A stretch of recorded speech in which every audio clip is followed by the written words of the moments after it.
morning, all of you.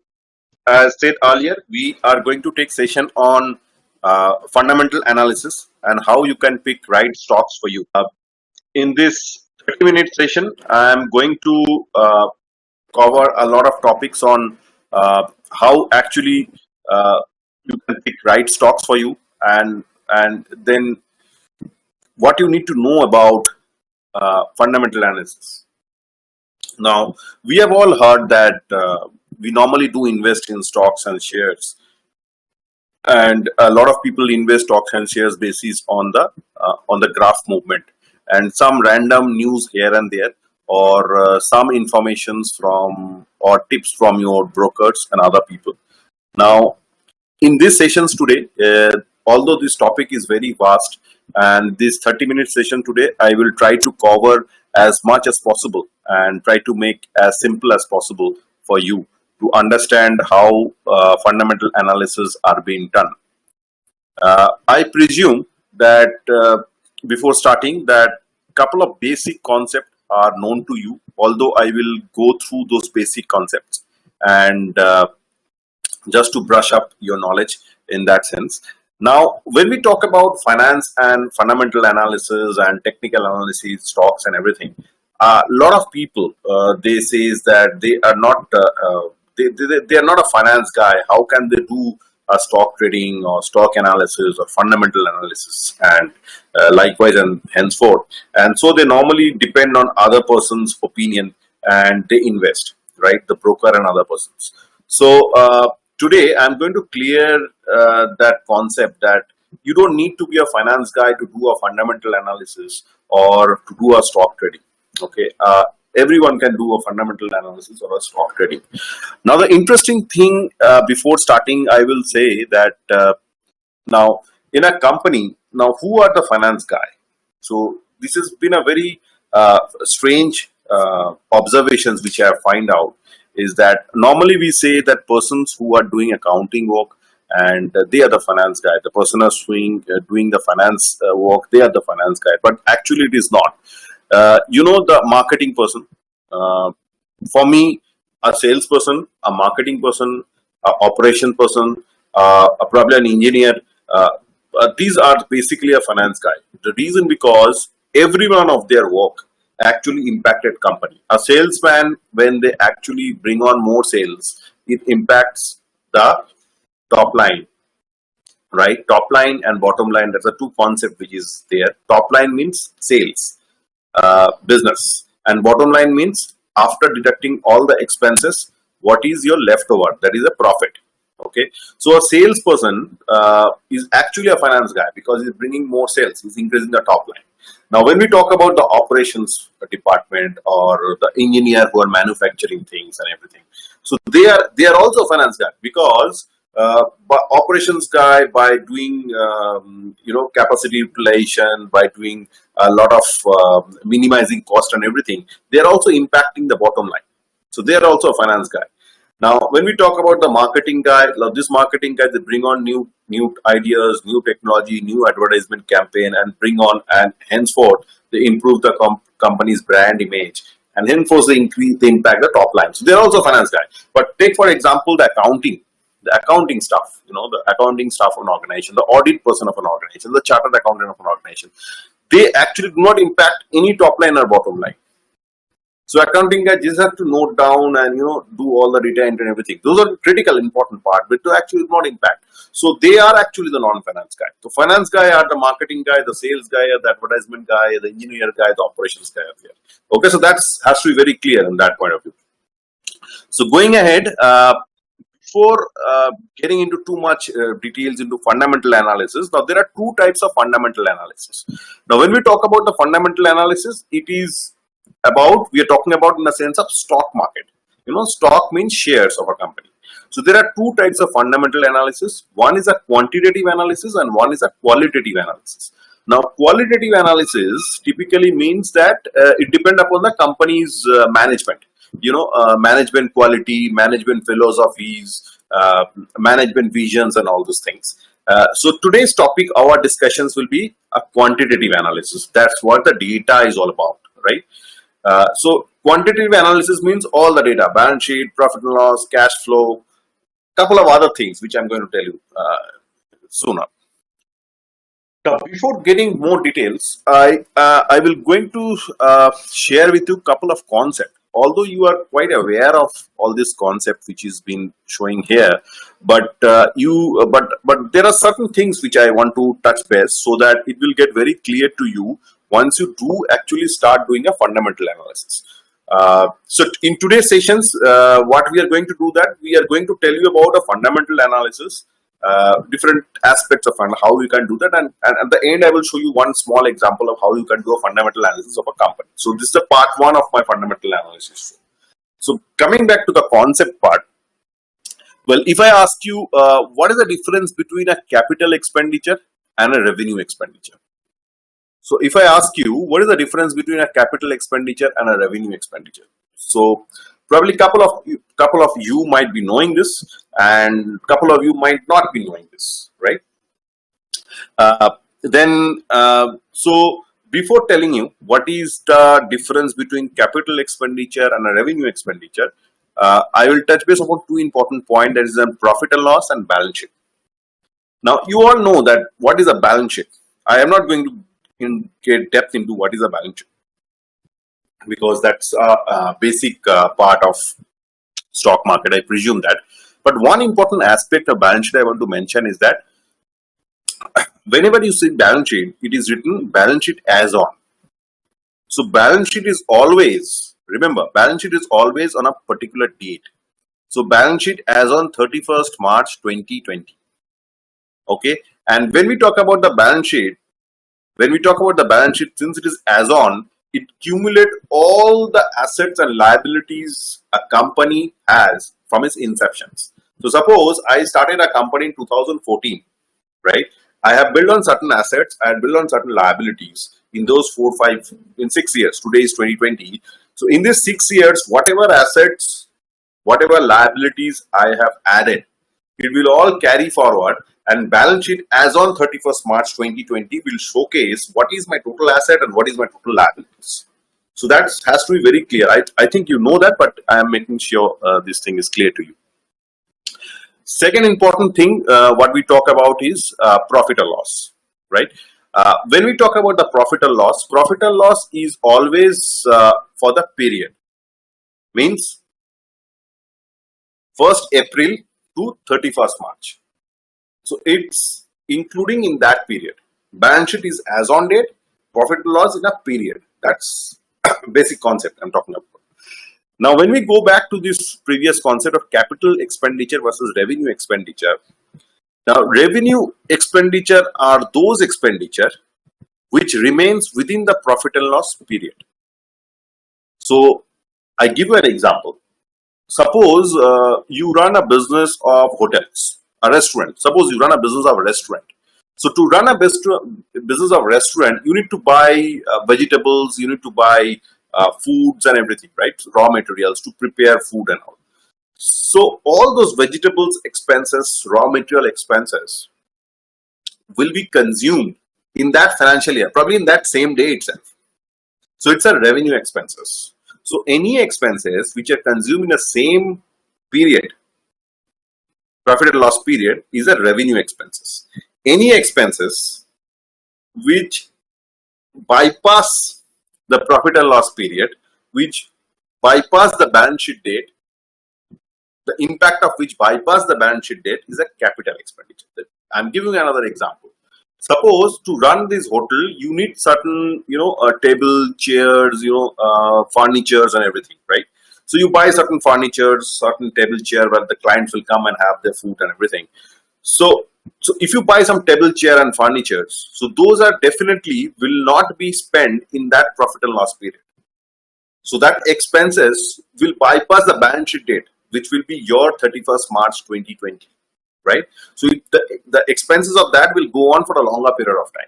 So any expenses which go on for a longer period of time is a capital expense. Any expenses which remains in that financial year is a revenue expense. This is important because once you go through the profit and loss analysis, you will find a company which do because capital expenditure is profitable for the company. Revenue expense is also required, but both the expenses are required. But capital expenditure are such that which will help the company for a longer period of time, right? So there are a lot of things there. So I want to make sure the concept is clear.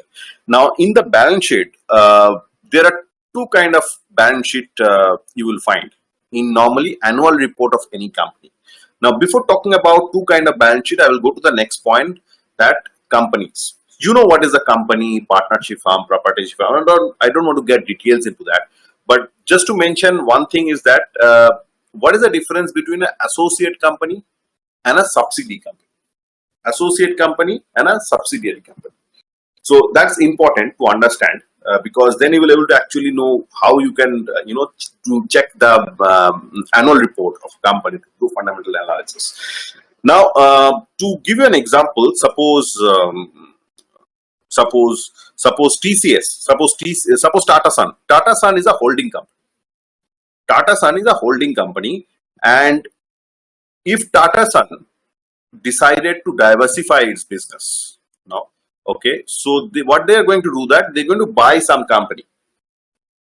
So if Tata Sons buy a company where they are the shareholder of more than 50%, that company will become a subsidiary company of Tata Sons. If the shareholding pattern of the company where Tata Sons will invest, of Tata's shareholding pattern is between 20% to 50%, it will be associate company of Tata Sons. If it is more than 50%, it will be a subsidiary company of Tata Sons. Okay, so I think it is clear. Tata Sun is a holding company. So if Tata Sun invest in any company where they have a shareholding more than 50%, it's their subsidiary company. If they are 50 to 100%, if their shareholding pattern is 20% to 50%, associate company. If it is less than 20%, doesn't account for it. So when you see the balance sheet, you will find two terms in a balance sheet. One is a consolidated balance sheet and one is a standalone balance sheet. Standalone balance sheet will be Tata Sons, right?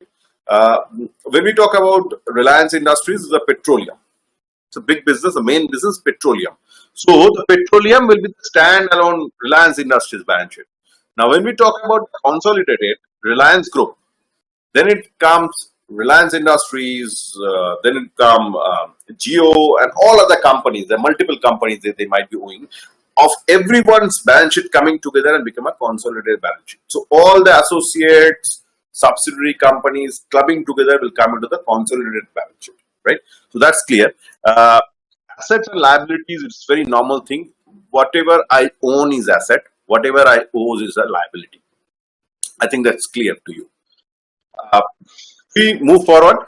Now, what are the type of analysis that normally has in a fundamental analysis? Just a minute. I see that everyone is getting.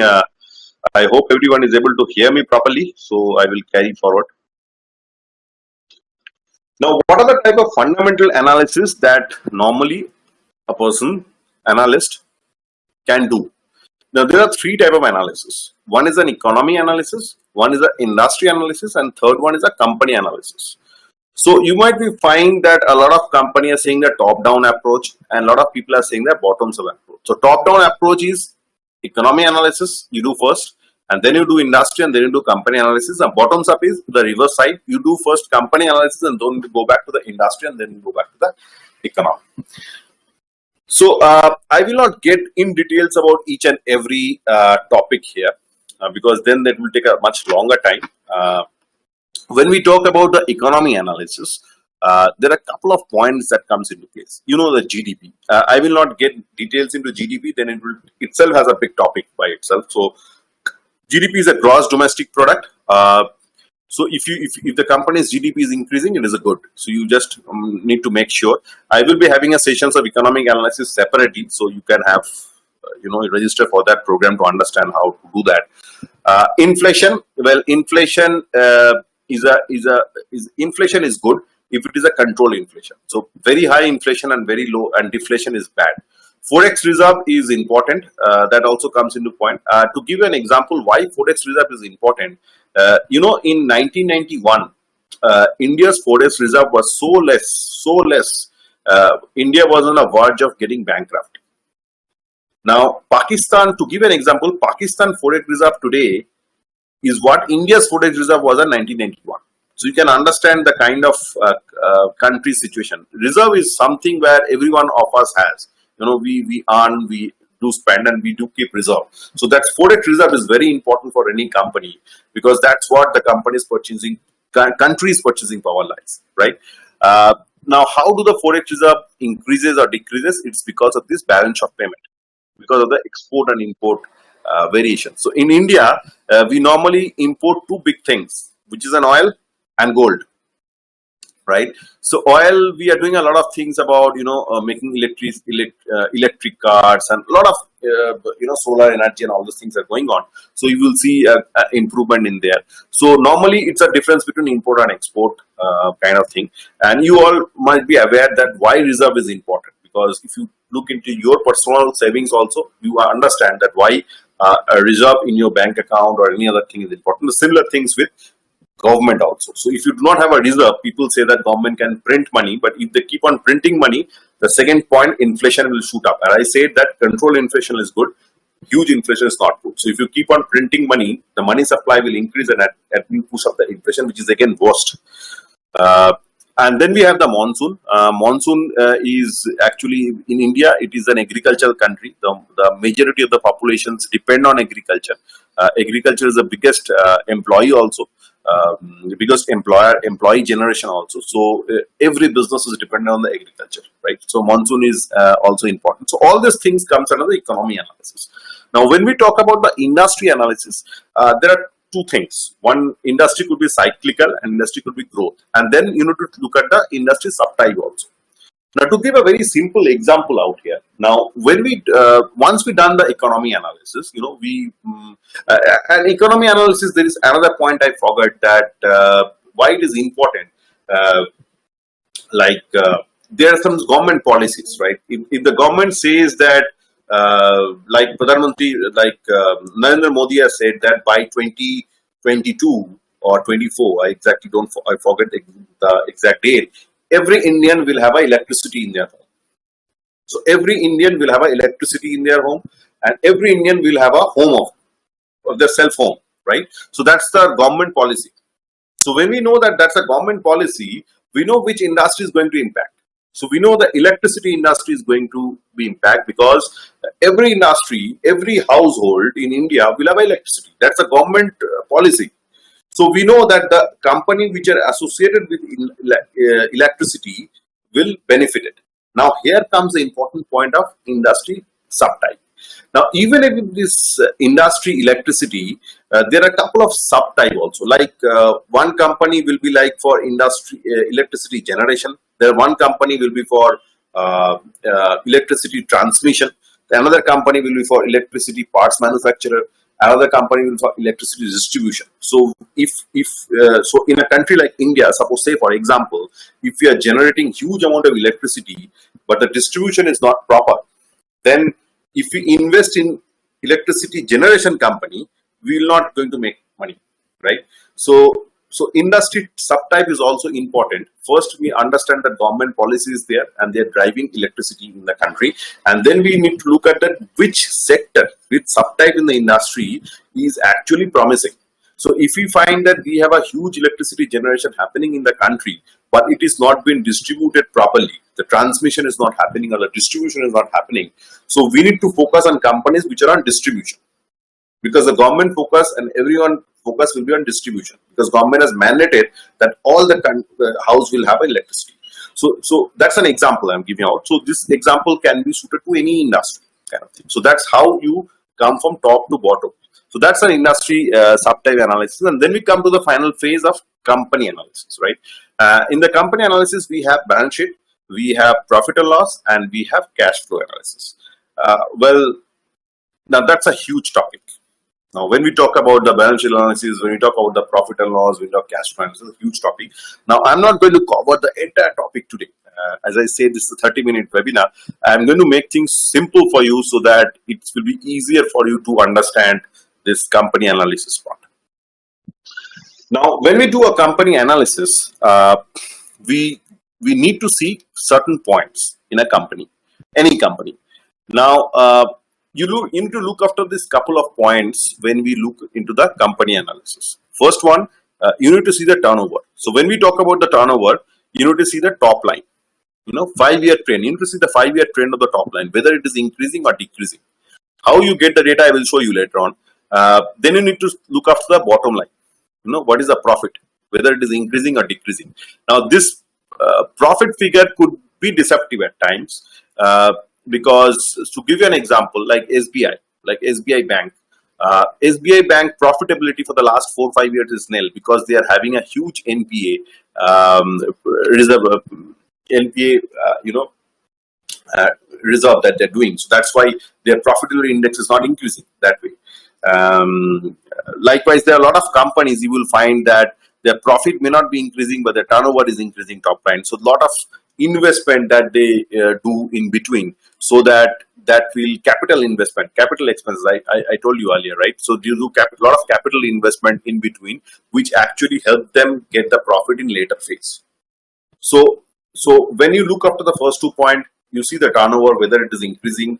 If turnover is increasing, that's a fantastic thing. Ultimately, it's a business that matter. And when you see the profit, if it is increasing, you don't need to worry about, because that's a good sign. But if it is not increasing, then you need to see whether the company is investing in capital expenses or revenue expenses, or where exactly that thing is going. If the turnover is increasing and profit is not increasing, you need to see the profit and loss statement that time. Okay. Then we come to the balance sheet. Now in balance sheet, you need to see that the company's reserve. Now, why it is important to see the company's reserve is that if a company is cash rich, any further development of the company can be funded by his own reserve. If the company is not cash rich, they have to borrow money, and which will actually impact their again profitability, because the interest portion will be eat up their profit. So you need to see how the company's reserve is performing over again this 5 years trend that I show you. Then obviously the borrowing part, which I told you earlier. P ratio, I will going to mention you in the next slide. Last point is the promoter holding. Now when you see the promoter holding, there are 2 things you need to consider. Whether the company is a professionally managed company or it is a family owned company. If the company is a professionally managed company, so then you will not find a promoter holding big thing, right?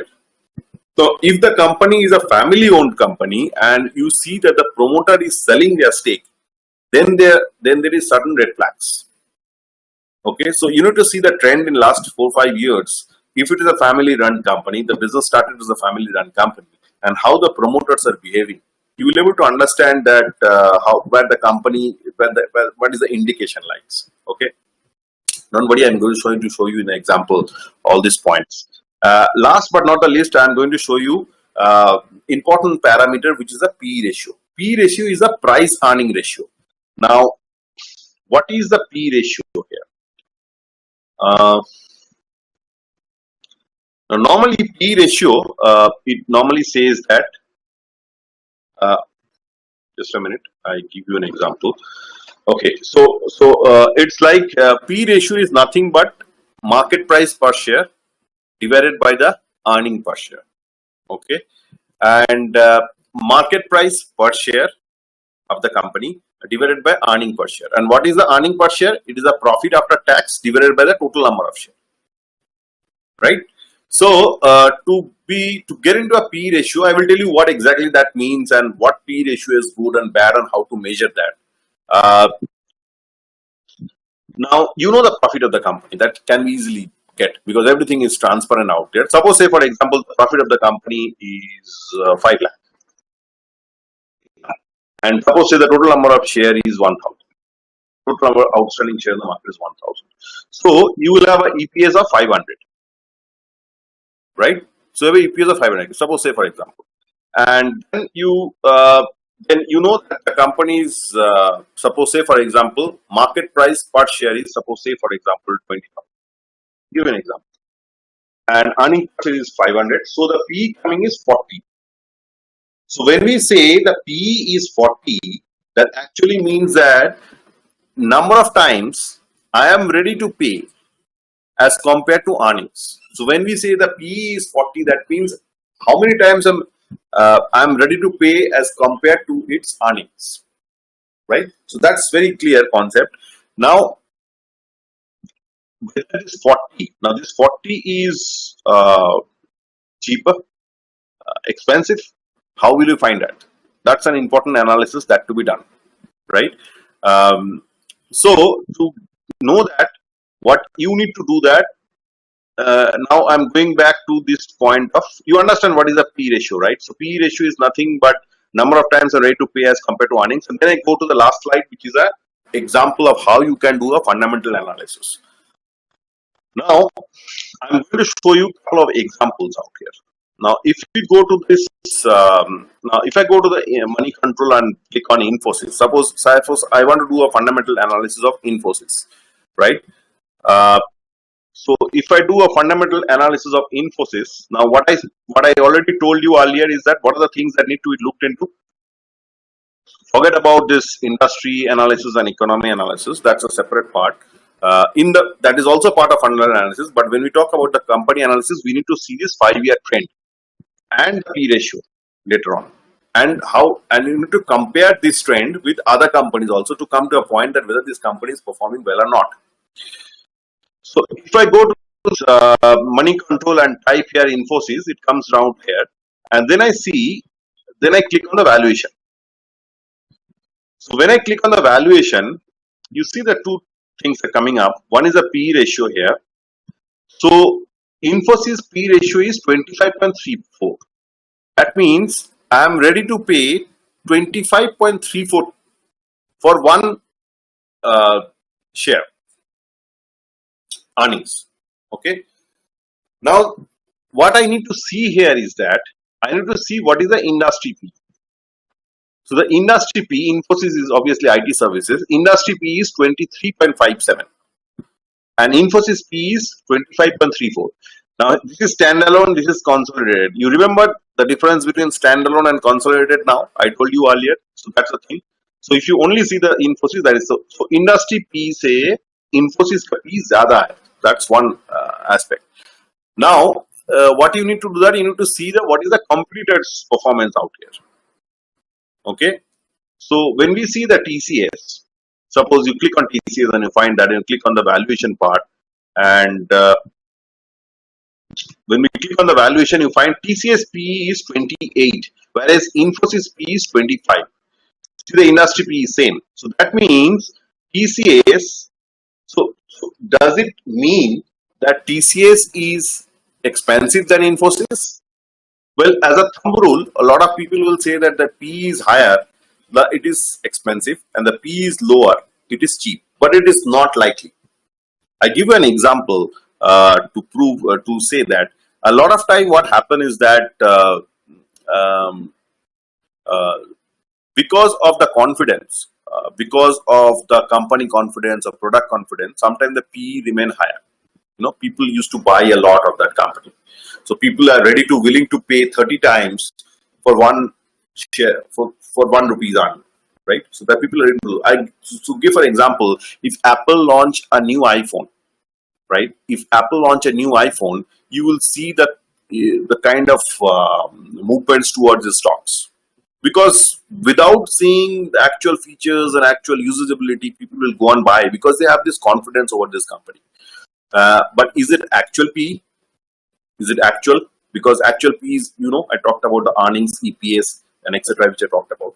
So it's not likely that. So in a short run, it can be deceptive idea. So you need to look from the other aspect also. And there are certain times which happen that there are certain times. Suppose, say for example, Infosys. If we take on Infosys, couple of years back, we have heard that in Infosys there are some scandals happen. The news has come up that there are certain people who are certain whistleblower. They said that the Infosys accounting practice is not good. So at that time, you have seen the Infosys share value crumple down and everything just because of this news itself. And that time the PE ratio comes down. So that doesn't mean the Infosys company is bad. It's just a small shocker which has happened, and obviously it depends upon the investigation which is done by the Infosys management and audit committee to find out whether their accounting practices are in standard and there is some internal trading happening in between or not. So that's secondary. So you need to look on those aspects also. But on a nutshell, you can see this thing. So that's one aspect which you can see. And if I go back to the other point, what you need to see that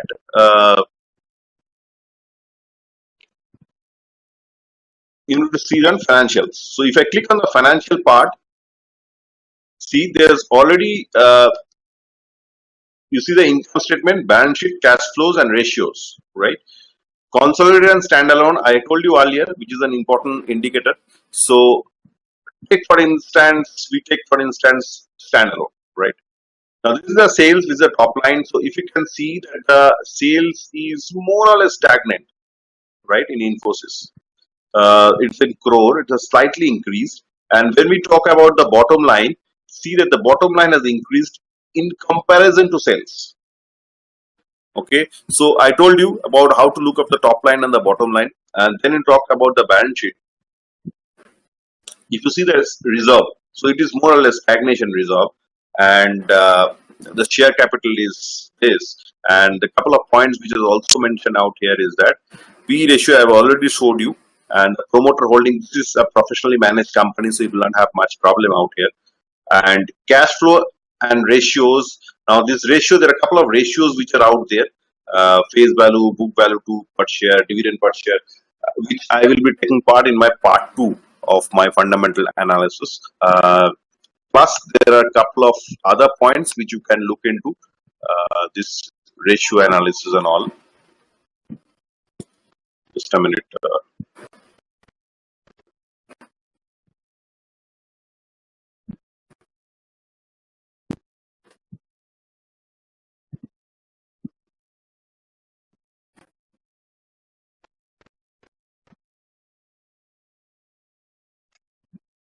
Okay, so there are a couple of let's say PB data per share, PB data margin. I will going to take in my next part 2 of the sessions. Okay, so on a nutshell, you might get an idea about what exactly how you can do a fundamental analysis, a basic idea about that. So today, on a nutshell, to summarize, I will say that I covered about what are the different types of fundamental analysis. Some basic concept. These concepts are important, which I told you earlier, because it will help you in understanding how to do analysis. Then I talked about certain different types of analysis and a couple of trends which you need to see, and understanding P ratio. And then I give a couple of examples. Now this is the part 1 of my analysis and topics. So fundamental analysis part 2 sessions, where I will be covering other key financial ratios and to find out how you can measure stocks. So to find out a stocks on a nutshell, to find out a good stocks in a nutshell, you need to look after the economic. If you do want to look after the top-down approach, how the economy is performing, what are the government initiatives, which sectors are there, and then you come back to the industry. In industry, you will find out which are the companies which are actually will be benefited by the government direction and the economy affairs. And once you identified that particular subtype industry, and then you come to the companies which are operating under those industries. So once you come down to the companies which are operating under those industries, you need to see the 5-year trend, whether its top line is increasing or not, whether its bottom line, which is the profit, is increasing or not. If top line is increasing and bottom line is not increasing, you need to see the profit and loss, where they are making the expenses, whether it's a revenue expenses or a capital expenses. And then you need to look after the reserves and borrowing part of the company, debt equity ratios, all those things which I will be covering in the next chapter, which is because today everything, if I cover all these things, it will confuse you. And then at last, you need to see the P ratio. A higher P ratio or a lower P ratio on a face of it may look like cheaper or expensive, but before coming to the conclusion, you need to see how the peers are doing in that same industry, what is the industry P, and if there is an inherited news inside the company for which the P is behaving in that abrupt manner.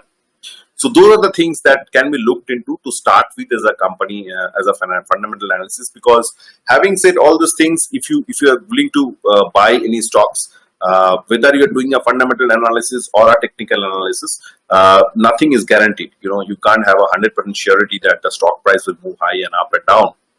But yes, a fundamental analysis will actually help you to understand what is the company's financial health. And over a period of long time, you will able to pick right stocks for you.